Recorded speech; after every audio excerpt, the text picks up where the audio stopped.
Hi everyone, it's Krishanti, your guide to living a life of limitless possibilities. And I want to talk a little bit about telepathy, which sounds really magical and interesting, and it is, but it's not as incredible as society tends to make it out to be. It's actually just an animal instinct that we all have. And Dr. Rupert Sheldrake is a biologist who has really explored this subject in great depth. And one of his books that I just love is called Dogs That Know When Their Owners Are Coming Home. And the title just says it all. And he actually went in and did the in-depth research to find out when the dogs knew their owners were coming home and you know, to the point where it was so amazing, some of these instances that he talked about, where some dogs would get up and go over to the window and wait, and their owners would actually be leaving their office, not even, at the door. The dogs knew 20 minutes before their owners were coming that they were coming, and then they would sit and wait. He's also written a book called The Sense of Being Stared At, which is similar to telepathy. And it's funny, you can try this experiment yourself. If you just stare at somebody, stare at the back of their head, they will know, and they will turn around and look at you what are you staring at?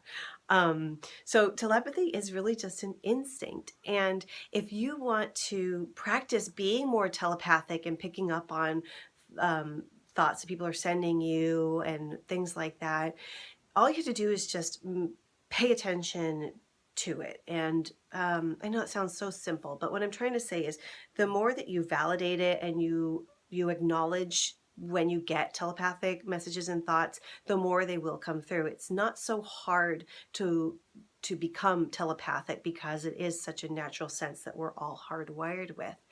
And I'm sure you've all had this experience of thinking of somebody and then they email you or they call you or they text you. So the more you notice when that happens, the more it will happen, and then it'll become a day-to-day thing.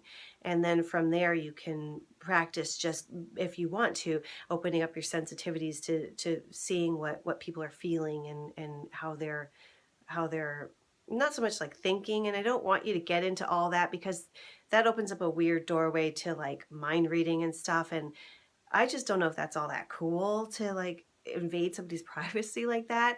I think telepathy should be kept on the level of you know, how can I say it? Fun, oh my gosh, how great. I thought of you and you thought of me. Or how cute that my toddler knew when I was coming up to the preschool door. How sweet that my kitty cat knew I was just about to get a treat and came to the kitchen to follow me. So it should be more innocent and fun like that. And then the more you work with it and on that level, the more you can also know that it will help protect you, because as an instinct, it will kick in when in times of danger. And then you won't get on that plane that ends up crashing, or you won't go a certain way where the road's blocked, or things like that.